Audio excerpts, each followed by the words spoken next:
Matahari menyengat terik di kota Dubai siang itu. Langkah kaki Nining lesu menyusuri trotoar panjang menuju rumah majikannya, Tuan Zayed, seorang pengusaha parubaya asal Arab Saudi yang tinggal di kawasan elit Jumeirah. Wajahnya kusut. Bukan karena lelah bekerja seharian mencuci, menyetrika, dan memasak, melainkan karena kabar dari kampung halaman yang ia terima pagi tadi lewat telepon. Bu Nining, hutang kita ke koperasi belum juga lunas. Sekarang malah ada tambahan bunga. Totalnya jadi 50 juta. Suara adiknya terdengar panik. Nining menahan napas. 50 juta? Jumlah sebesar itu tak mungkin bisa ia lunasi dalam waktu dekat. Gajinya sebagai pekerja rumah tangga hanya 2 juta per bulan. Itu pun belum dipotong biaya admin dari agensi. Ibu gimana keadaannya sekarang? Tanya Nining dengan suara tercekat. Semakin lemah, dokter bilang butuh perawatan rutin. Tapi kami nggak ada uang, Mbak. Seketika, tubuh Nining lemas. Ingin rasanya dia berteriak atau pulang saat itu juga. Tapi kenyataannya tak semudah itu. Ia terikat kontrak. Kalau kabur, ia bisa dideportasi, bahkan dilarang kembali bekerja ke luar negeri. Padahal satu-satunya harapan keluarga adalah dirinya. Sore harinya, saat sedang menyapu taman belakang, majikannya mendatanginya. Tuan Zayed, pria berusia sekitar 38 tahun dengan pembawaan kalem namun selalu serius, menatapnya tajam. Nining, saya dengar kamu sedang kesulitan keuangan. Katanya dalam bahasa Indonesia patah-patah yang dipelajarinya dari asistennya yang dulu. Nining menunduk. Maaf, Tuan. Saya tidak bermaksud menyusahkan. Zayed memasukkan kedua tangannya ke saku celana panjangnya, lalu berkata pelan, saya bisa bantu lunasi semuanya. Tapi dengan satu syarat. Nining menegakkan tubuhnya. Apa, Tuan? Saya ingin kamu jadi istri saya. Secara siri. Tak ada kontrak. Tak ada surat ke negara. Hanya antara kita, kamu, dan Allah. Jantung Nining berdegup keras. Ia mundur setapak. Menatap Zayed seolah baru mendengar sesuatu yang mustahil. Tuan bercanda? Tanyanya. Nyaris berbisik. Zayed menggeleng. Saya serius. Kamu wanita yang jujur, bersih, dan kamu sudah saya amati cukup lama. Saya tidak butuh cinta, saya butuh pendamping. Tapi saya tidak ingin menyentuh wanita yang bukan istri saya. Nining tercekat. Sebagian dari dirinya ingin menolak, tapi kenyataan terlalu menyesakkan. 50 juta. Rumah hampir disita. Ibu terbaring sakit. Dan ia sendirian di negeri orang. Malamnya, Nining mengunci diri di kamar pembantu. Ia menangis, menengadah ke langit-langit kamar yang sempit, dan mengadu kepada Tuhan. Ya Allah, apakah ini jalan hidupku? Apakah aku harus menjual diriku demi menyelamatkan keluarga? Keesokan harinya, Zayed kembali menemuinya, membawa selembar cek bank dan kontrak kerja yang dibatalkan. Ini lunasi semua utang keluargamu.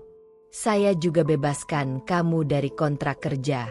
Setelah ini, kamu tak akan lagi jadi pembantu, tapi istri. Nining masih gamang. Ia merasa seperti hendak menandatangani perjanjian yang akan mengubah hidupnya selamanya. Tapi pada akhirnya, demi ibunya, ia berkata, baik, saya terima. Asalkan tidak melanggar syariat. Zayed mengangguk, lalu memanggil seorang imam lokal. Di ruang tamu megah rumah itu, dengan dua saksi dari komunitas Indonesia di Dubai, pernikahan siri mereka dilangsungkan. Tanpa gaun putih, tanpa bunga, tanpa ucapan selamat. Hanya lafaz akad dan kalimat sah. Saya terima nikahnya Nining binti Sumarno dengan mahar seperangkat alat salat dibayar tunai. Air mata Nining mengalir. Bukan karena bahagia, tapi karena pasrah.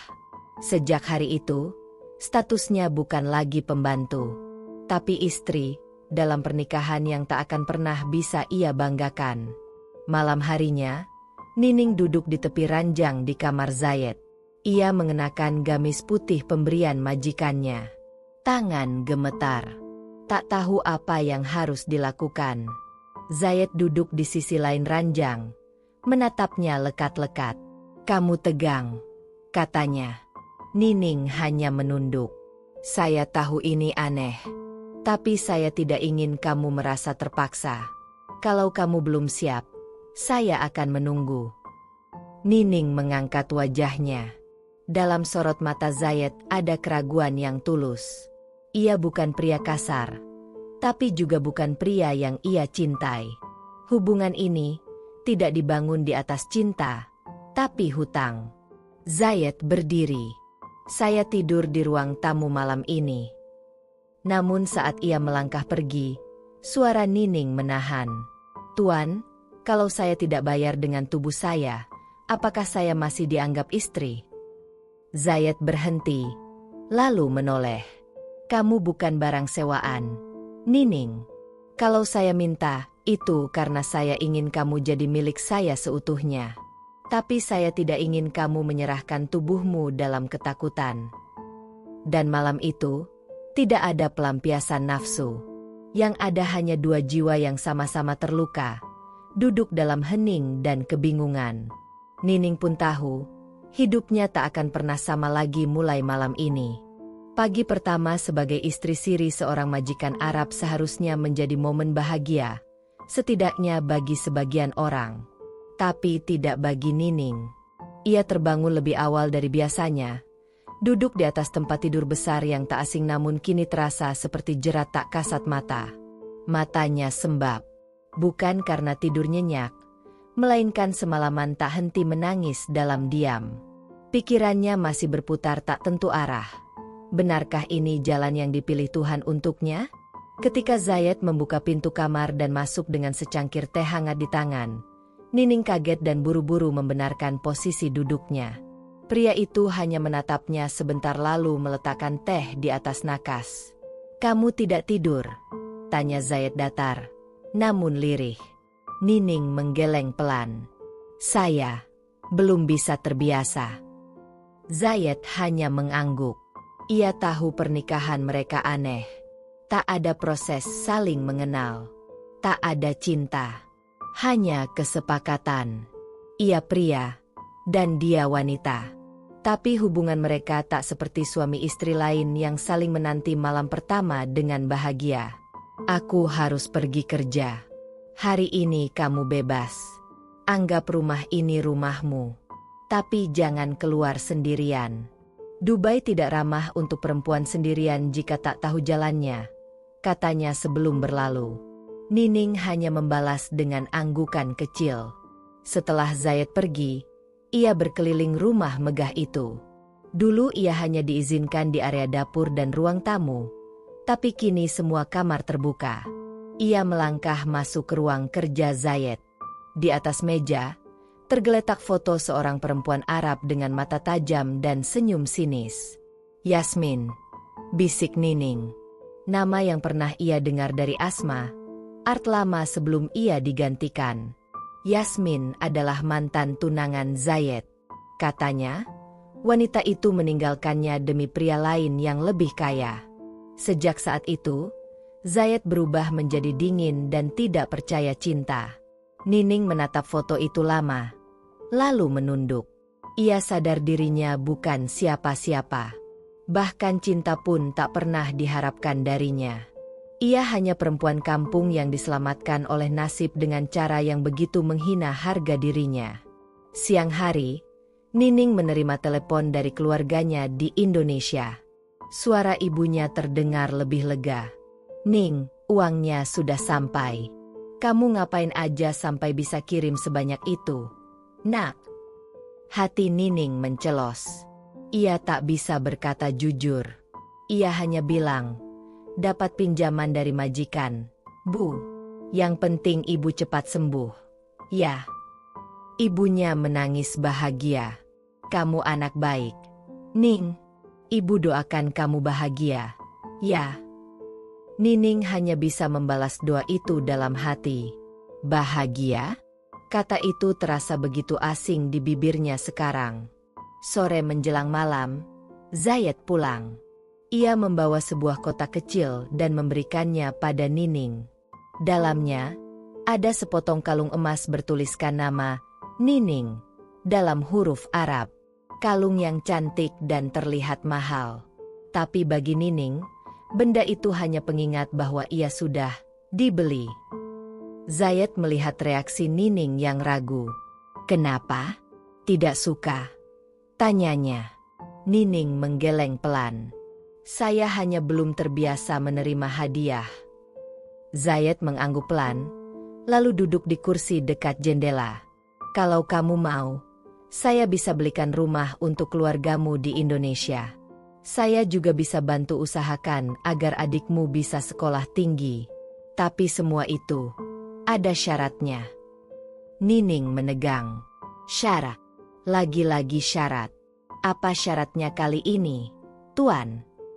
Zayed menatapnya. Jangan panggil saya Tuan. Kamu istri saya sekarang. Panggil saja Zayed. Nining terdiam. Panggilan itu terlalu berat untuk keluar dari bibirnya. Tapi perlahan, ia mengangguk. Saya ingin kamu berusaha untuk mencintai saya. Meski sedikit. Meski butuh waktu, kata Zayed. Matanya tak lepas dari wajah Nining. Nining tercekat. Cinta? Ia tak menyangka pria sekaku Zayed bisa mengucapkan kata itu. Saya belum bisa menjanjikan apapun, Zayed. Jawabnya jujur. Saya tahu. Tapi izinkan saya berusaha, katanya. Dan malam itu, untuk pertama kalinya, Nining dan Zayed duduk berdua di ruang tengah sambil menonton televisi, tanpa kata, tanpa rencana. Hanya keheningan yang perlahan mulai mengikis jarak mereka. 3 hari berlalu. Nining mulai menjalani rutinitas sebagai istri. Memasak, merapikan rumah, menyapa Zayed di pagi hari, dan menemani makan malam. Zayed tak pernah menuntut apa-apa. Bahkan ketika malam datang, ia tak pernah lagi menyentuhnya. Namun justru itulah yang membuat Nining semakin gelisah. Ada rasa bersalah, dan juga ketakutan. Ketakutan bahwa ia mungkin saja mulai terbiasa, bahkan nyaman. Suatu malam, saat mereka makan bersama, Zayed bertanya pelan, "Kamu masih ingin kembali ke Indonesia?" Nining menatapnya dalam. "Entahlah. Saya ingin pulang, tapi saya juga takut pulang dalam keadaan seperti ini." "Kamu bisa pulang kapan saja. Saya tak akan tahan kamu.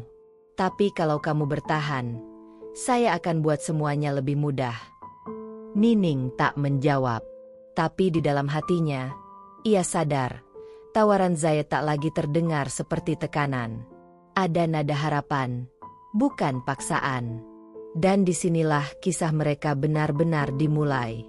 Bukan sekadar pernikahan karena hutang, tapi juga tentang 2 orang asing yang perlahan mulai menyembuhkan luka mereka masing-masing. Hari-hari Nining di rumah megah milik Zayed mulai terasa lebih ringan. Atau setidaknya begitu yang ingin ia yakinkan pada dirinya sendiri.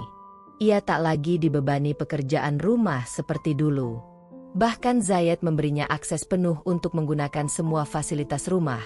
Dari dapur yang mewah, perpustakaan pribadi, hingga kolam renang dalam ruangan yang seolah tak pernah ia sentuh sebelumnya.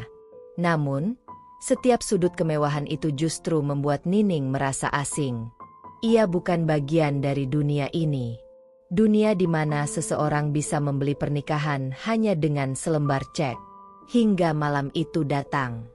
Malam yang sejak awal sudah ia takutkan, tapi terus-menerus dihindari Zayed. Hingga akhirnya ia sendiri yang merasa terhimpit oleh kesadaran, hutang itu belum sepenuhnya lunas. Malam ke-7 setelah akad, Nining berdiri lama di depan cermin. Rambutnya disisir rapi, gamis putih bersih membalut tubuhnya. Wajahnya polos tanpa riasan, tapi matanya menyimpan resah. Ia mengetuk pintu kamar Zayed pelan. Zayed yang sedang membaca buku di atas tempat tidur langsung menoleh. Alisnya terangkat, jelas terkejut melihat Nining berdiri di depan pintu kamarnya. "Nining?" sapanya. Nining tidak langsung menjawab. Ia masuk perlahan, lalu berdiri di tengah ruangan, menunduk. "Ada yang ingin saya lakukan malam ini," ucapnya pelan. Zayed menutup bukunya, lalu duduk di tepi ranjang, menatap Nining penuh tanya. "Apa maksudmu?" "Saya tahu, malam itu, malam setelah akad. Tuan, maaf, Zayed, memberi saya waktu. Tapi saya juga tahu, saya tidak menikah dengan cuma-cuma. Saya tahu, semua yang saya dan keluarga saya terima, bukan gratis." Wajah Zayed berubah tegang. Ia bangkit berdiri, menghampiri Nining. "Apa yang kamu pikirkan? Bahwa saya akan memperlakukanmu seperti..." "Saya ingin membayar hutang saya," potong Nining dengan suara bergetar. "Saya ingin menyelesaikan kewajiban saya sebagai istri." Zayed menatapnya lama. Lalu ia menghela napas panjang dan menggeleng. "Nining, kalau kamu berdiri di sini karena merasa terpaksa, maka kamu bisa kembali ke kamar. Saya tidak membeli tubuhmu." "Tapi bukankah kita sudah menikah?" tanya Nining lirih. "Dan bukankah itu artinya saya adalah istrimu seutuhnya?" Zayed tak langsung menjawab. Ia memutar tubuhnya, lalu menatap ke jendela yang tertutup tirai. "Ya, kita suami istri. Tapi bukan berarti cinta harus dipaksa hadir hanya karena ikatan hukum. Saya tidak ingin mendekatimu kalau kamu merasa itu bagian dari kewajiban karena hutang." Nining mendekat setapak. Suaranya gemetar, tapi matanya penuh keberanian. "Saya tidak tahu apa yang saya rasakan. Tapi saya tahu, kalau saya terus menunda ini, saya akan terus hidup dalam rasa bersalah. Saya ingin melakukan ini bukan karena kamu memaksa, tapi karena saya tidak mau terus merasa saya ini hanya penumpang." Zayed menoleh. Kini wajahnya tak sekaku biasanya. Justru ada kegelisahan di sana. Ia menghampiri Nining, lalu memegang bahunya dengan lembut. "Kamu yakin?" Nining menatap matanya, dan untuk pertama kalinya, ia merasa melihat Zayed bukan sebagai majikan, tapi sebagai lelaki. "Saya yakin." Dan malam itu pun menjadi malam yang menghapus jarak dan keraguan. Tidak ada paksaan, tidak ada nafsu yang membabi buta. Hanya dua orang dewasa yang sama-sama luka, mencoba saling memahami lewat sentuhan, lewat pelukan yang canggung, dan akhirnya, lewat kejujuran. Bagi Nining, itu bukan malam penuh gairah seperti dalam cerita cinta. Itu malam yang getir, pahit, tapi juga menenangkan. Untuk pertama kalinya, ia merasa benar-benar menjadi bagian dari rumah itu. Setelah semua selesai, Zayed masih menggenggam tangan Nining di atas ranjang. "Aku tahu ini berat buatmu," bisiknya. Nining menatap langit-langit. "Lebih berat saat saya merasa tak berarti di hidup orang lain." Zayed menarik tubuhnya lebih dekat, lalu berkata pelan, "Mulai malam ini, kamu berarti untukku." Dan untuk pertama kalinya, Nining percaya, mungkin cinta bisa tumbuh dari luka. Tapi jauh di dalam hatinya, ada suara kecil yang bertanya, seberapa lama cinta semacam ini bisa bertahan? Pagi harinya, Nining bangun lebih dulu. Ia berjalan ke dapur, membuat sarapan untuk dua orang. Saat Zayed datang, masih dalam piyama satin warna hitam, ia hanya diam memandangi meja makan. "Kamu masak?" tanyanya. Nining tersenyum kecil. "Saya istri, bukan?" Zayed duduk dan mencicipi makanan. Sambil mengunyah, ia berkata pelan, "Mulai hari ini, saya akan urus visa tetap kamu. Kamu tidak akan lagi digolongkan sebagai TKW." Mata Nining membulat. "Maksudnya?" "Kamu akan saya daftarkan sebagai pasangan warga negara. Kamu bisa tinggal di sini tanpa kontrak kerja. Kamu bebas, Jelas Zayed. Bebas. Kata itu begitu menenangkan di telinga Nining. Tapi bersamaan dengan itu, muncul rasa takut. Apa yang akan terjadi jika hubungan ini retak? Jika cinta itu ternyata hanya sesaat? Namun sebelum ia sempat bertanya, Zayed menggenggam tangannya di atas meja. Selama kamu tetap di sini, kamu gak akan sendirian lagi. Dan saat itu, Nining hanya bisa membalas dengan senyuman kecil. Meskipun hatinya masih belum yakin apakah ini awal kebahagiaan atau awal dari ujian yang jauh lebih besar. ChatGPT. Hubungan mereka memang sudah sah, tapi tidak serta-merta jadi mudah. Hari-hari berikutnya, Nining mulai merasa ada tembok tak kasat mata yang mengelilingi Zayed. Setelah malam pertama yang lembut itu, pria Arab itu kembali pada sikap dinginnya. Tidak marah, tidak galak, hanya terlalu tenang. Setiap pagi, Zayed bangun lebih awal, mandi, memakai jas, dan pergi tanpa banyak kata. Ia pulang malam, makan tanpa bicara panjang, lalu menghabiskan waktu di ruang kerja hingga larut. Seringkali, Nining hanya melihat punggungnya yang lelah berjalan melewati lorong rumah, tanpa sempat mengucap salam. Awalnya, Nining mencoba memahami. Ia tahu Zayed sibuk, tapi lama-lama, rasa hampa menyergap. Apakah malam itu tidak berarti apa-apa? Ataukah ia hanya terlalu percaya diri mengira hati pria itu mulai terbuka? Hari itu, saat membereskan ruang kerja Zayed, Nining tak sengaja menemukan sebuah album foto tua. Saat ia buka, halaman-halaman di dalamnya penuh dengan foto Zayed bersama seorang wanita Arab muda berambut panjang dan sorot mata tajam. Mereka terlihat begitu mesra. Di taman, di pantai, bahkan ada foto saat mereka berdua menghadiri acara formal, tertawa bahagia. Dan yang membuat Nining tercekat, di bagian belakang album, terselip secarik surat yang ditulis tangan. Zayed, kau terlalu baik untuk aku. Kau terlalu bersih untuk dunia gelapku. Aku meninggalkanmu bukan karena tak cinta, tapi karena aku tak sanggup menyeretmu dalam luka-luka masa laluku. Yasmin. Nama itu, Yasmin, mantan tunangan Zayed. Sekarang semuanya menjadi jelas. Luka itu belum sembuh. Dan mungkin Nining hanya pelampiasan, atau lebih buruk, penambal sementara untuk luka yang belum dijahit. Malamnya, saat Zayed pulang, Nining memberanikan diri bicara. Ia menunggu pria itu di meja makan, tapi kali ini tidak hanya membawa makanan. Ia membawa pertanyaan yang mengganjal sejak pagi. Zayed. Pria itu menoleh sambil membuka jasnya. Ada yang ingin saya tanyakan, lanjut Nining. Suaranya tegas tapi tidak menantang. Zayed duduk, mengambil air minum, lalu berkata, "Tanya saja." "Siapa Yasmin?" Zayed menghentikan gerakannya.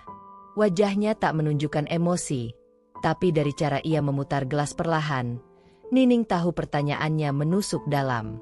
"Dia, masa lalu," jawabnya pendek. Nining menatapnya. "Tapi kamu belum benar-benar melepaskannya, kan?" Zayed mengangkat pandangannya. Mata mereka bertemu. Hening melingkupi ruang makan megah itu. "Dulu aku percaya cinta itu cukup. Tapi Yasmin mengajariku bahwa cinta saja tidak bisa menyelamatkan hubungan yang dibangun di atas kebohongan. Dia meninggalkanku seminggu sebelum kami menikah. Dan sejak itu, aku tidak percaya lagi pada cinta." "Tapi kamu menikahi saya," kata Nining lirih. "Karena kamu jujur. Karena kamu tidak berpura-pura menyukai aku. Kamu datang padaku dengan kejujuran dan luka, bukan kepalsuan. Tapi jangan minta aku untuk mencintaimu seperti lelaki mencintai wanita dalam dongeng. Aku tidak punya itu lagi." Ucapan itu membuat dada Nining sesak. Ia mengangguk pelan, menyembunyikan kecewanya. "Kalau begitu, izinkan saya menyembuhkan luka itu. Bukan untuk kau cintai, tapi agar kamu tidak terus tinggal dalam gelap." Zayed menatapnya. Lama sekali. Lalu untuk pertama kalinya sejak malam pertama, ia mengulurkan tangan dan menyentuh tangan Nining di atas meja. Kamu berbeda, Nining. Dan itu yang membuat aku takut. Hari-hari berikutnya, hubungan mereka perlahan berubah. Zayed memang tidak romantis, tapi ia mulai terbuka sedikit demi sedikit. Saat sarapan, ia mulai bertanya soal kampung halaman Nining. Ia mulai menyebut nama ibunya, bahkan bertanya apakah adiknya sudah mulai kuliah. Perhatian-perhatian kecil itu, walau tanpa pelukan, membuat Nining merasa dihargai. Namun perubahan itu tidak luput dari sorotan. Beberapa teman bisnis Zayed yang tahu tentang pernikahan siri mereka mulai mencibir diam-diam. Apalagi setelah Yasmin muncul kembali. Suatu siang, Nining menerima tamu tak diundang saat sedang merapikan rak buku di ruang tamu. Seorang wanita Arab berparas tajam dan elegan, masuk tanpa permisi, diiringi pengawal pribadi. Nining, bukan? Suara wanita itu menusuk tajam. Kamu pembantu yang sekarang jadi istri? Hebat juga kamu. Nining berdiri tegar. Ia tidak suka nada bicara wanita ini, tapi ia tahu siapa dia, Yasmin. Saya tidak akan berdebat soal siapa saya. Kalau ada yang ingin disampaikan, langsung saja, ujar Nining tenang. Yasmin mendekat. Saya datang untuk memperingatkanmu. Zayed hanya tersesat. Dia sedang bingung. Dan kamu hanya pelarian. Ketika dia sadar, kamu akan dibuang seperti cangkir retak. Nining menatap mata Yasmin, lalu berkata tanpa gentar, kalau saya pelarian, setidaknya saya ada di saat dia butuh.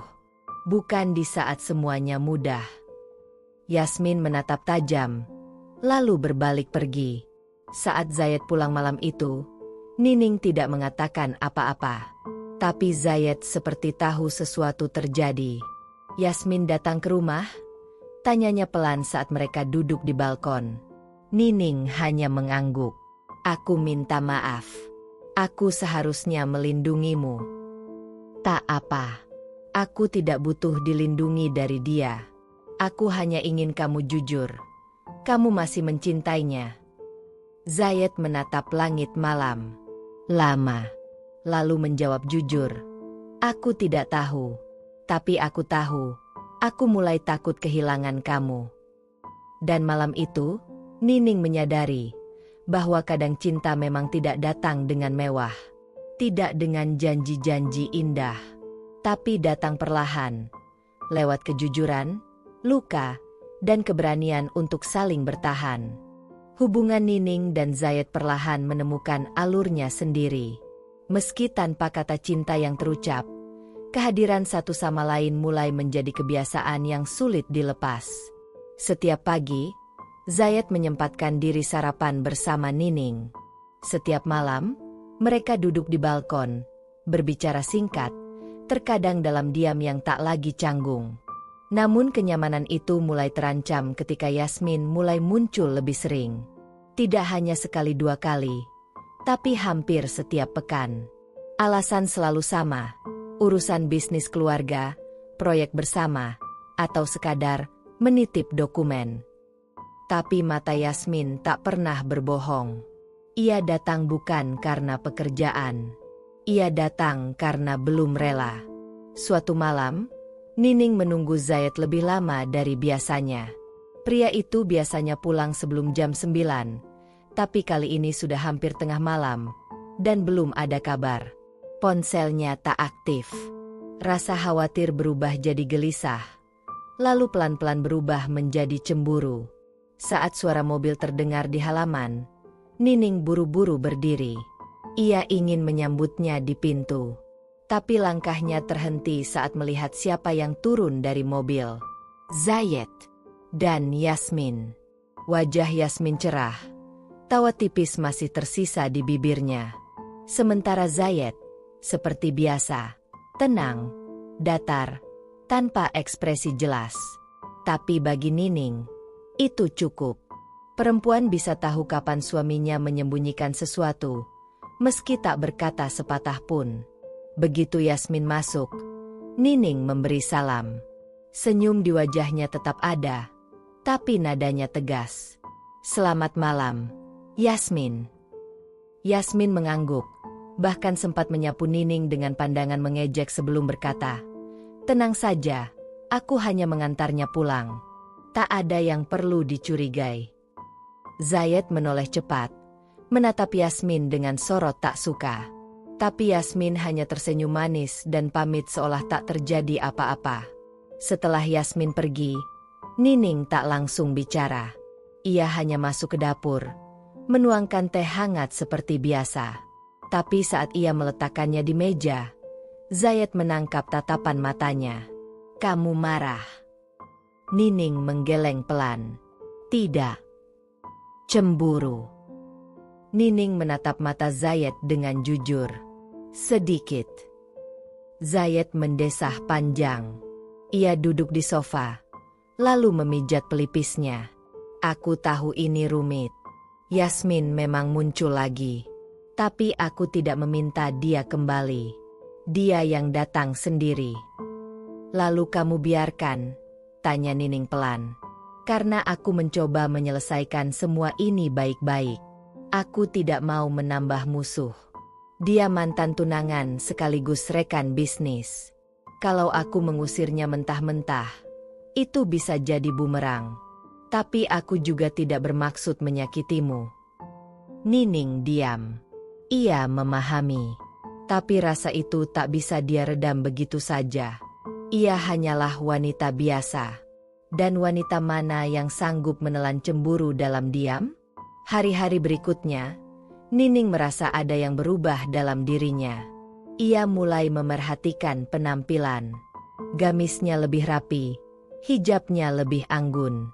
Ia belajar bahasa Arab lebih giat, menonton berita Dubai agar nyambung saat bicara dengan Zayed. Ia ingin menjadi istri yang setara, bukan sekadar perempuan yang dinikahi karena utang. Namun, justru saat ia berusaha menjadi lebih baik, bayang-bayang Yasmin makin sering hadir. Bahkan dalam mimpinya. Sampai suatu malam, saat Nining sedang mencuci piring, ia mendengar Zayed berbicara di telepon dari balkon. Suaranya pelan, tapi cukup terdengar. "Yasmin, berhenti datang ke rumahku. Dia istri saya sekarang. Saya tidak ingin dia terluka." Nining membeku. Tangannya masih mencengkeram piring yang basah. Matanya berkaca-kaca. Entah karena haru atau karena bingung. Kenapa butuh orang lain datang dulu untuk membuat Zayed menyebutnya istri di hadapan orang lain? Keesokan harinya, Yasmin kembali muncul. Tapi kali ini bukan di rumah, melainkan di butik mewah tempat Nining sedang belanja kebutuhan rumah tangga. "Kamu cantik hari ini," kata Yasmin mendekat dengan senyum palsu. "Gamisnya bagus. Dibelikan Zayed?" Nining mengangkat dagunya. "Saya beli sendiri. Uang dari suami saya." Yasmin tertawa kecil. "Tenang saja. Saya tidak akan rebut dia. Kalau dia milik saya, dia tidak akan pernah memilih kamu dari awal." Kata-kata itu bagai sembilu. Tapi Nining tak menggubrisnya. Ia tahu, wanita seperti Yasmin tak datang untuk berdamai, tapi untuk menggoyahkan. Dan sore harinya, saat Nining pulang, ia langsung menemui Zayed di ruang kerja. "Saya lelah," ucapnya tegas. Zayed mengangkat alis. "Apa maksudmu?" "Saya lelah bermain cantik. Lelah bersikap kuat. Lelah berpura-pura tidak peduli. Kalau kamu masih ingin mempertahankan Yasmin dalam hidupmu, katakan sekarang. Saya bisa mundur." Zayed berdiri. Tatapannya berubah. "Kamu pikir aku mempermainkanmu?" Nining menahan air mata. "Saya tidak tahu. Tapi saya merasa kamu masih membiarkan dia punya tempat dalam hidupmu. Dan saya, berdiri di ambang pintu, tak diizinkan masuk sepenuhnya." Zayed mendekat, memegang kedua pundak Nining. "Dengar baik-baik, Nining. Aku tidak pernah mencintai siapapun setelah Yasmin. Tapi aku pun tidak pernah merasa seaman ini dengan siapapun, kecuali dengan kamu. Air mata Nining jatuh. Zayed menyekanya dengan ibu jarinya. Kalau kamu minta aku memilih, aku sudah memilih sejak malam itu. Nining menatapnya. Lalu buktikan. Putus semua urusan dengan Yasmin. Zayed mengangguk. Akan kulakukan. Malam ini juga. Dan malam itu, Nining duduk sendirian di balkon, menatap bintang-bintang di langit Dubai yang redup. Ia belum sepenuhnya menang, tapi ia tahu satu hal, ia tak lagi sendiri dalam pertempuran ini. Zayed akhirnya mulai berdiri di sisinya, bukan sekadar berdiri di antara mereka. 3 hari berlalu sejak Zayed berjanji akan memutus semua hubungan dengan Yasmin. Tapi bagi Nining, waktu itu berjalan sangat lambat. Hatinya gelisah. Setiap kali Zayed mengangkat telepon di ruang kerja, ia bertanya-tanya, benarkah Yasmin sudah tidak ada? Atau hanya diredam, bukan dihilangkan? Sampai akhirnya malam itu datang. Malam yang akan mengubah semua. Zayed pulang lebih larut dari biasanya. Wajahnya terlihat lelah, bukan karena pekerjaan, tapi karena tekanan yang ia pendam. Ia duduk di ruang tamu dalam diam, lalu memanggil Nining pelan. Nining, duduklah sebentar. Nining datang, duduk di hadapannya. Ia bisa melihat mata Zayed berat, seperti seseorang yang hendak mengucap sesuatu yang pahit tapi harus ditelan. Aku sudah bicara dengan Yasmin, kata Zayed perlahan. Aku bilang padanya aku memilih kamu. Aku ingin hidup denganmu. Tapi... Nining menegang. Tapi apa? Zayed menarik napas panjang, lalu meletakkan sebuah map coklat di atas meja. Nining menatapnya. Tangannya gemetar saat meraih map itu. Di dalamnya, ada secarik surat dalam bahasa Arab, dan 1 lembar salinan surat perjanjian perusahaan. Yasmin mengancam, kata Zayed tegas. Dia akan membocorkan kontrak rahasia bisnis keluargaku dengan beberapa investor. Kalau itu terjadi, perusahaan yang dibangun keluargaku puluhan tahun bisa runtuh dalam semalam. Nama baik ayahku juga ikut hancur. Nining terdiam. Nafasnya sesak. Dan, kamu datang ke aku dengan surat ini. Untuk... Zayed menunduk. Dia hanya mau berhenti kalau... Aku menceraikanmu. Dunia Nining runtuh seketika. Hening menyesakkan. Jantungnya berdetak begitu cepat hingga ia merasa telinganya berdenging. Tapi matanya tak berkedip, tetap menatap pria di hadapannya. Pria yang ia percaya mulai berubah, mulai mencintainya. Kamu mau menyerahkan aku demi bisnis keluargamu? Tanyanya lirih, nyaris tak terdengar. Zayed menggeleng. Suaranya serak. Aku tidak ingin. Tapi kalau aku tidak tanda tangani itu, seluruh keluargaku akan hancur. Karyawan di bawahku bisa kehilangan pekerjaan. Termasuk keluarga-keluarga yang bergantung pada perusahaanku. Nining menggigit bibirnya kuat-kuat, menahan gemuruh di dadanya agar tak meledak. Air mata mulai mengalir. Tapi ia tidak mengusapnya. Lalu apa aku ini? Zayed? Bagian mana dari hidupmu yang bisa kamu korbankan begitu cepat? Zayed berdiri, mendekat, ingin memegang tangannya. Tapi Nining mundur. Saya tidak ingin kamu sentuh, ucapnya dingin. Zayed membeku. Saya tahu dari awal, saya bukan siapa-siapa. Saya hanya perempuan kampung yang kamu nikahi karena terdesak. Tapi saya tidak pernah menyangka kamu akan tega memilih orang yang pernah mengkhianati kamu, ketimbang orang yang setiap hari berusaha berdiri di sisimu. Nining berdiri. Ia mengambil map itu dan meletakkannya kembali di meja. Kalau memang itu keputusanmu, aku tidak akan minta kamu menolaknya. Tapi ingat satu hal, Zayed, katanya sambil menahan isak. Saya mungkin menikah karena terpaksa. Tapi saya menjalani pernikahan ini dengan hati yang benar-benar mencoba. dan kamu memilih membuangnya." Zayed tertunduk, tak mampu membalas sepatah kata pun. Malam itu, Nining membereskan koper kecil yang dulu ia bawa saat pertama kali datang ke rumah itu. Gamis-gamis, alat salat, dan beberapa hadiah dari Zayed dimasukkan tanpa banyak pertimbangan. Di kamar mandi, ia menangis terseduh-seduh, berusaha tak mengeluarkan suara. Tapi dinding kamar itu terlalu sunyi, hingga suara isaknya memantul jelas.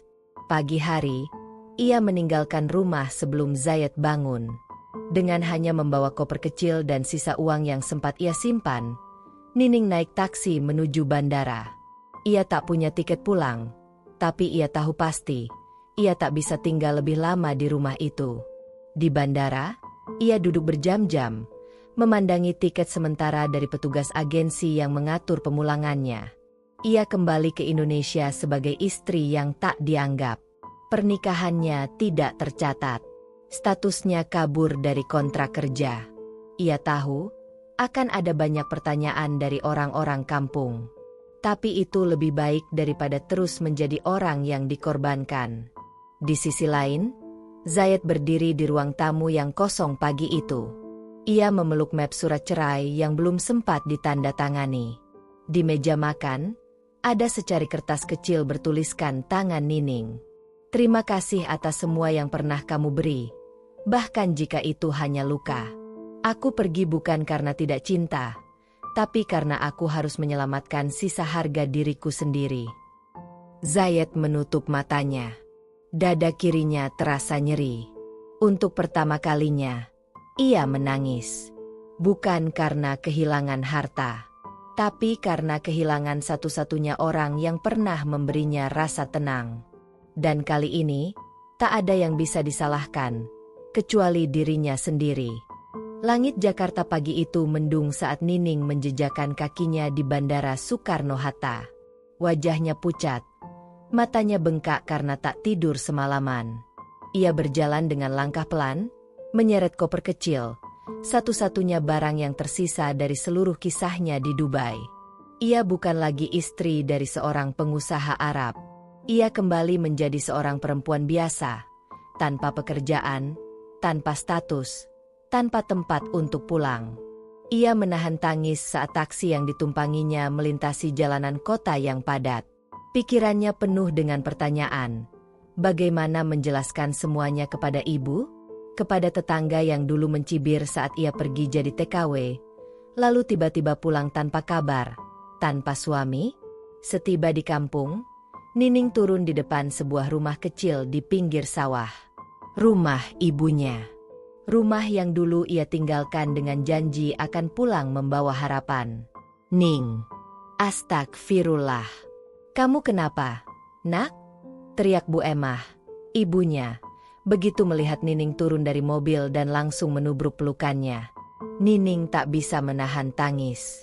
Ia tenggelam di pelukan sang ibu dan menangis sejadi-jadinya. Semua rasa hancur, kecewa, dan kehilangan tumpah di dada ibunya yang renta.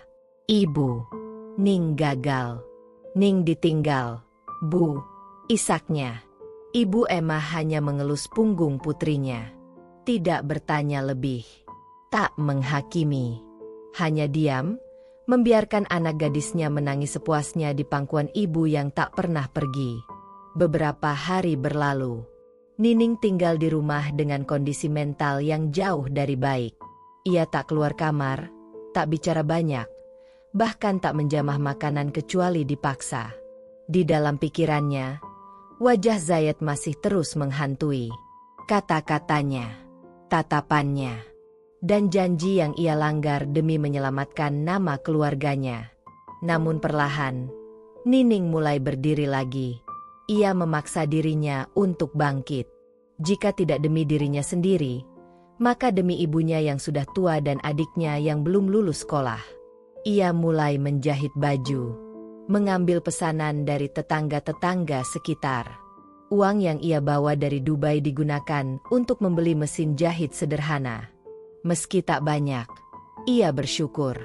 Untuk pertama kalinya, ia mencari uang bukan dengan tubuhnya, bukan dengan hutang, bukan dengan air mata, tapi dengan tangannya sendiri. Suatu hari, saat sedang menjahit di beranda rumah, adiknya datang membawakan sebuah surat dalam amplop coklat besar. Dari kedutaan, "Ning," kata sang adik. Nining tertegun. Ia membuka amplop itu dengan gemetar.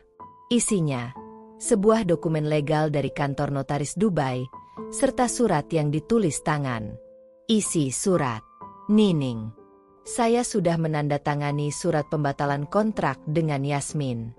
Perusahaanku memang goyah, tapi aku tidak bisa terus hidup dengan menyakiti orang yang pernah menyelamatkan jiwaku sendiri. Ini surat pemindahan sebagian saham atas namamu, juga salinan rekening baru atas nama kamu di bank internasional yang bisa kamu akses dari manapun. Saya tidak tahu apakah kamu bisa memaafkan aku, tapi aku memilih untuk tidak membiarkanmu terus merasa tak berarti. Kalau kamu bersedia bicara, aku tunggu. Bukan sebagai majikan, bukan sebagai pemilik, tapi sebagai lelaki yang ingin bertanggung jawab." Zayed. Nining mematung. Matanya tak bisa lepas dari kalimat demi kalimat dalam surat itu. Jari-jarinya gemetar, dadanya sesak. Tapi untuk pertama kalinya sejak ia pulang ke Indonesia, ia merasa dihargai. Bukan karena kasihan, tapi karena pilihan. Namun, Nining tahu, uang dan surat tidak cukup untuk menghapus luka yang ia bawa. Ia berdiri di tepi sawah, menatap langit senja, lalu berkata dalam hati, "Kalau kau benar-benar ingin bertanggung jawab, Zayed, kau harus datang sendiri. Bukan kirim uang. Bukan lewat surat." 2 pekan kemudian, kampung kecil itu geger. Sebuah mobil hitam mewah terparkir di depan rumah Bu Emah. Dari dalamnya keluar seorang pria tinggi berkulit coklat dengan jas hitam dan mata yang menyimpan banyak penyesalan. Zayed. Ia berdiri kaku di depan pintu rumah panggung itu. Warga sekitar mulai berdatangan, berbisik-bisik, tak percaya melihat bule Arab berdiri di depan rumah Nining. Nining sendiri baru tahu saat ibunya mengetuk pintu kamarnya. "Ning, ada tamu yang kamu kenal." Dengan langkah ragu, Nining keluar. Matanya membulat. Di sana berdiri Zayed, pria yang pernah ia cintai dan tinggalkan dengan luka dalam. Zayed menatapnya. "Aku tidak akan paksa kamu kembali. Aku datang bukan untuk menebus kesalahan dengan uang. Tapi karena aku sadar, aku kehilangan rumahku sejak kamu pergi." Air mata Nining tumpah. Tapi ia tidak memeluk, tidak juga tersenyum. Ia hanya berdiri, tegak. "Saya bukan perempuan yang bisa dibeli. Tapi kalau kamu datang untuk mencintai, aku masih di sini." Zayed menunduk. "Aku datang untuk mencintai. Jika kamu masih mau membuka pintunya." Dan untuk pertama kalinya, senyum kecil mengembang di bibir Nining. Zayed tinggal di rumah sederhana milik Bu Emah sejak hari pertama kedatangannya ke Indonesia. Tak ada pelayan, tak ada AC, bahkan air panas pun harus dimasak di atas kompor minyak tanah. Namun tak sekalipun ia mengeluh. Ia tidur di ruang tamu dengan tikar dan bantal tipis, menyatu dengan suara jangkrik dan ayam berkokok di pagi hari. Semua warga kampung pun geger. Tiap hari ada saja yang lewat di depan rumah Nining hanya untuk melihat pria Arab itu menyapu halaman, menimba air, bahkan membelah kayu untuk kompor ibu Nining. Astagfirullah, itu majikannya Nining, ya? Sekarang nginep di sini? Bisik seorang ibu-ibu. Dulu katanya dinikahi siri di Dubai, kok sekarang malah balik kampung? Timpal yang lain. Nining mendengar semua bisik-bisik itu. Tapi ia memilih diam. Ia tahu, kampung ini tidak mudah lupa dan tidak mudah percaya. Ia pernah dianggap beruntung karena dinikahi orang kaya, dan sekarang dianggap jatuh miskin karena kembali. Tapi yang mereka tidak tahu, bahwa luka-luka itu membentuk Nining menjadi lebih kuat dari siapapun di desa ini. Suatu malam, Zayed duduk di serambi rumah. ditemani kopi hitam yang dibuatkan Nining. Angin malam lembut menyentuh wajah mereka. Nining duduk di sebelahnya, menjaga jarak, tapi hatinya tak lagi dingin. Zayed menatap langit gelap lalu berkata, "Aku pernah punya segalanya, Ning. Tapi tak ada satupun yang membuatku merasa cukup, sampai aku kehilangan kamu." Nining mengangguk pelan. Kadang, kehilangan itu yang bikin kita sadar. Zayed menoleh padanya. "Aku ingin tinggal di sini, Ning. Bukan hanya untuk membuktikan penyesalan, tapi karena aku ingin membangun hidup yang baru. Bukan di atas nama keluargaku, tapi di atas kerja keras kita sendiri." Perkataan itu membuat dada Nining terasa hangat. Ia tak menjawab, hanya menatap wajah Zayed lama. Lalu dengan suara pelan ia bertanya, "Kamu yakin bisa bertahan tinggal di desa seperti ini?" Zayed tersenyum kecil. "Kalau bersamamu, aku yakin." Beberapa hari kemudian, Zayed mulai membantu Nining mengembangkan usaha jahitnya. Ia membeli mesin jahit baru dari hasil uang yang dulu sempat ia transfer ke rekening Nining, yang belum sempat disentuh. Mereka membuka ruang kecil di sisi rumah, menyulapnya menjadi bengkel jahit. Nining melatih 2 gadis desa yang juga butuh pekerjaan. Zayed bertugas mengurus pencatatan pesanan dan promosi secara online. Tak butuh waktu lama, usaha mereka mulai dikenal sampai ke kota. Namun di balik kesuksesan kecil itu, muncul tantangan lain. Pada suatu sore, datanglah kepala dusun ke rumah mereka. Wajahnya serius. Ia membawa berkas dari pihak RT dan tokoh agama desa. "Maaf, Mbak Nining, Mas Zayed," ucapnya sambil duduk di teras. "Saya hanya menyampaikan suara warga. Mereka keberatan kalau Mas Zayed tinggal serumah terus-terusan dengan Mbak Nining tanpa ikatan resmi." Nining menelan ludah. "Tapi kami pernah menikah secara siri. Itu di Dubai. Di sini, suratnya tidak tercatat. Kami tidak menyaksikan hubungan kalian, tapi kami harus menjaga ketertiban." Warga sudah mulai resah. Zayed mengangguk pelan. Ia mengerti. Ia menatap Nining, lalu dengan mantap berkata, "Kalau begitu, biarkan saya perbaiki semuanya. Saya akan menikah resmi dengan Nining di sini. Secara hukum negara. Di depan saksi." Nining tertegun. Air matanya menetes diam-diam. Seminggu kemudian, kabar itu menyebar cepat. Zayed dan Nining akan menikah ulang secara resmi. Tanpa pesta mewah, tanpa undangan ribuan, hanya akad sederhana di masjid desa, disaksikan keluarga, tetangga, dan tokoh agama. Saat hari itu tiba, Nining mengenakan kebaya putih sederhana yang ia jahit sendiri. Zayed mengenakan baju koko dan sarung yang dipinjam dari warga. Tak ada cincin emas berlian, hanya mahar seperangkat alat salat dan janji sehidup semati. Saat ijab kabul diucapkan, air mata Nining mengalir deras. Kali ini bukan karena luka, bukan karena paksaan, tapi karena keikhlasan. Pernikahan ini bukan tentang membayar hutang, bukan untuk menyelamatkan reputasi, tapi tentang dua hati. Tapi tentang dua hati yang akhirnya memilih untuk saling memperbaiki, saling menyembuhkan, dan tumbuh dari luka bersama. Usai akad, Zayed mencium kening Nining di depan semua warga yang menyaksikan. Tak ada tepuk tangan gemuruh seperti di pesta pernikahan mewah, tapi air mata Ibu Emah dan pelukan hangat dari tetangga-tetangga yang dulu mencibir, kini berubah menjadi dukungan. Zayed memegang tangan Nining erat saat berjalan keluar masjid. "Sekarang, kamu bukan cuma istriku di atas kertas, tapi juga satu-satunya rumah yang ingin aku pulang setiap hari," katanya lirih dalam bahasa Indonesia yang terbata-bata tapi penuh makna. Nining menunduk, bibirnya tersenyum, dan menjawab pelan, "Dan kamu, akhirnya bukan lagi mimpi buruk yang tak bisa kulupakan, tapi bagian dari doa yang akhirnya dijawab Tuhan." Hari-hari setelah pernikahan resmi mereka, desa mulai melihat sisi lain dari Zayed. Ia ikut gotong royong, ikut panen padi, bahkan membantu mendirikan pos ronda.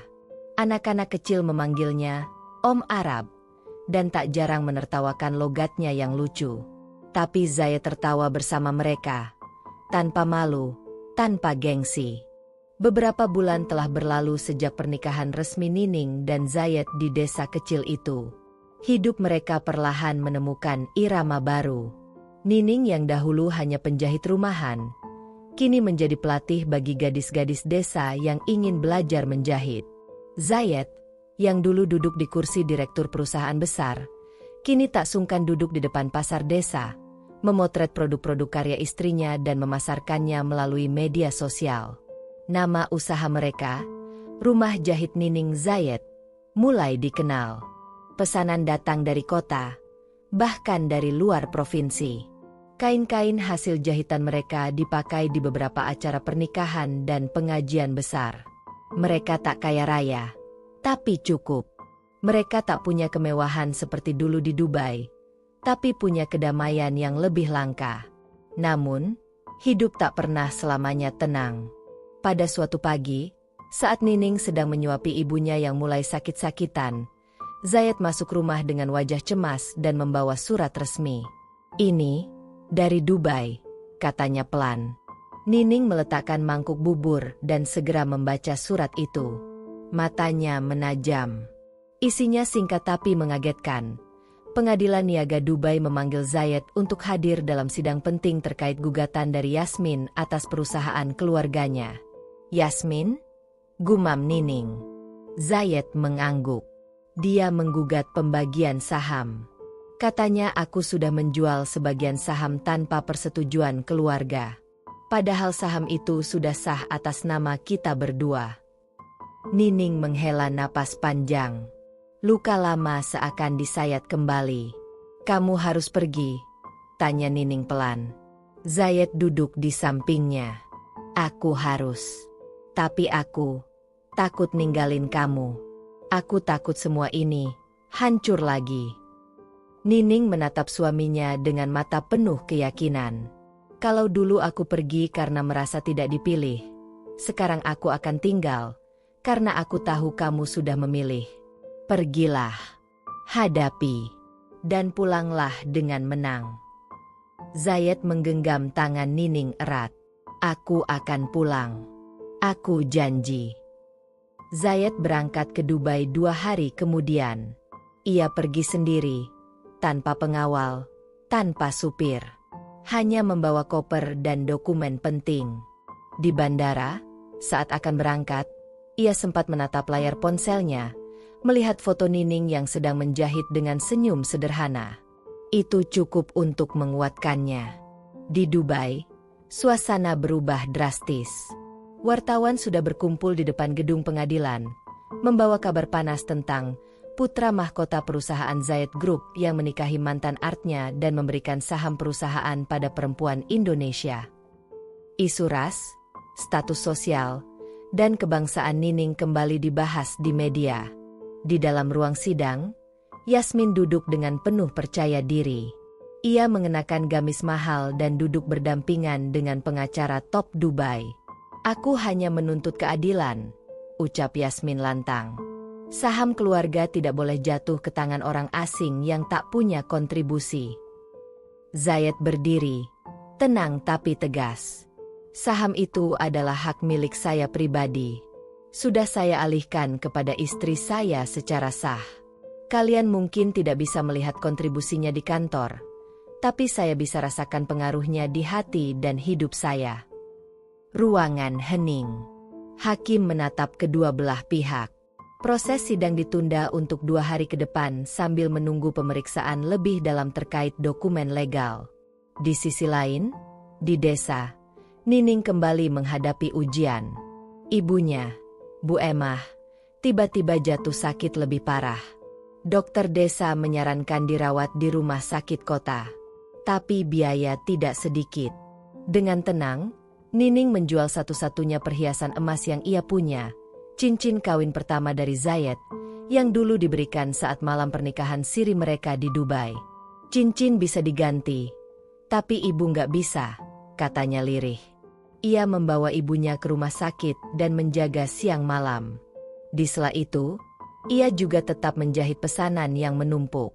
Ia tidak mau mengecewakan pelanggan, dan yang paling penting, tidak mau kehilangan jati diri. Hari kedua persidangan pun tiba. Zayed membawa bukti tambahan, surat wasiat dari ayahnya yang ternyata dulu pernah menulis bahwa Zayed bebas mengatur saham miliknya sesuai kehendaknya, dan bahwa kebahagiaan anakku lebih penting dari kekayaan warisan. Hakim mengetuk palu, gugatan Yasmin ditolak. Pemindahan saham dinyatakan sah.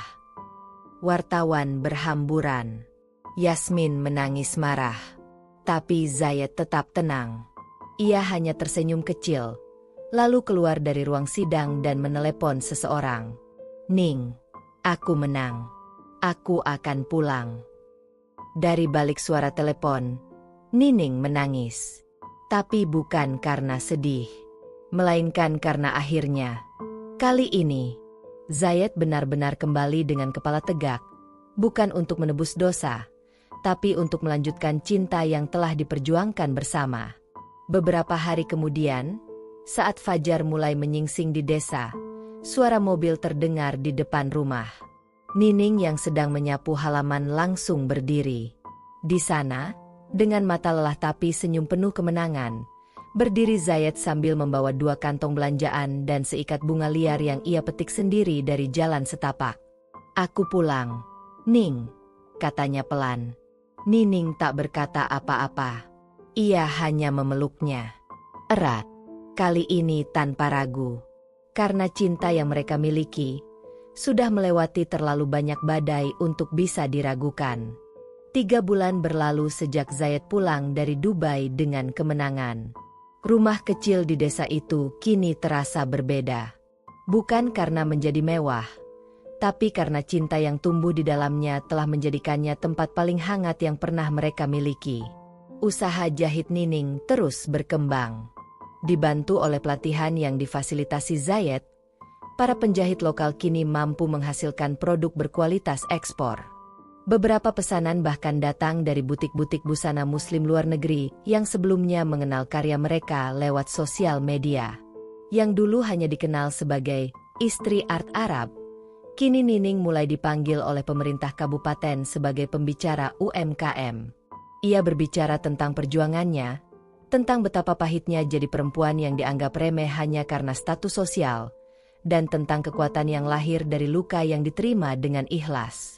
Pada suatu malam yang tenang, Zayed dan Nining duduk berdampingan di beranda.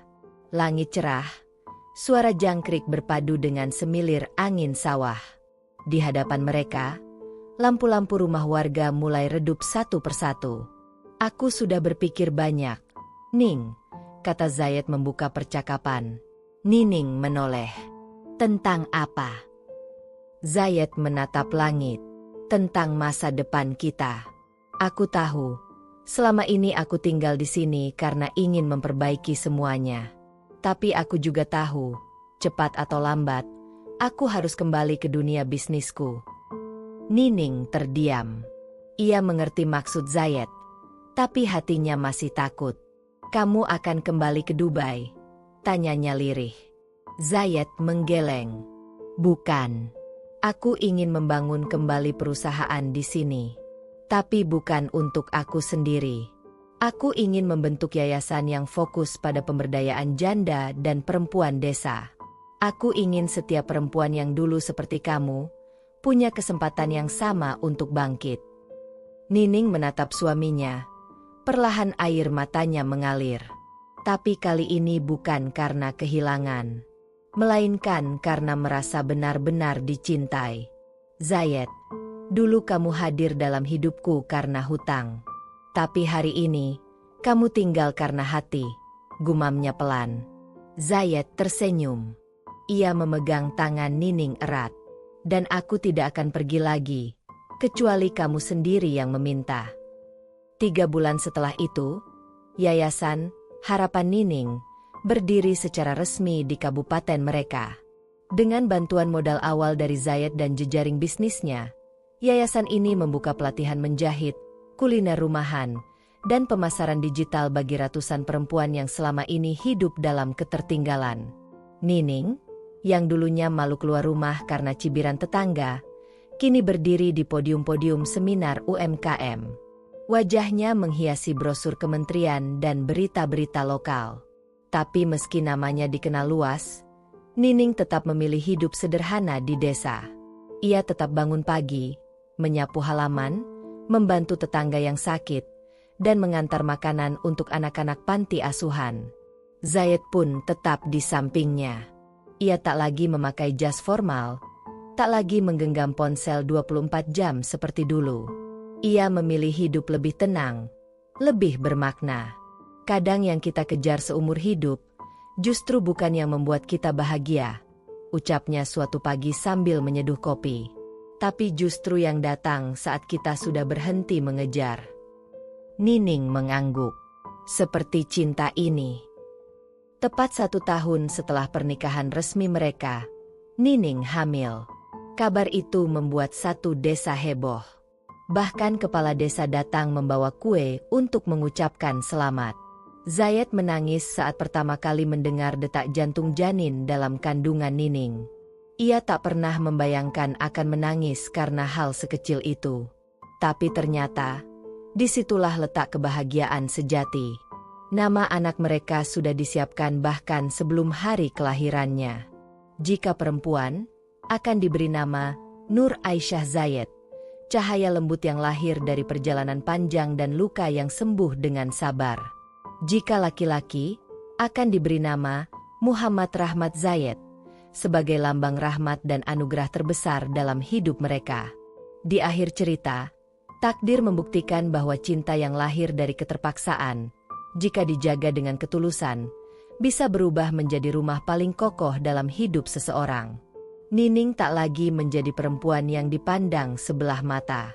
Ia adalah simbol harapan, bahwa meski dicibir, dihina, atau bahkan dibuang, perempuan tetap bisa berdiri, bahkan lebih tinggi dari sebelumnya. Dan Zayed tak lagi menjadi majikan. Ia menjadi suami, sahabat, dan pejuang yang memilih untuk tinggal, bukan karena ikatan kontrak, tapi karena hati yang tulus untuk mencintai, sekali dan selamanya. Tamat.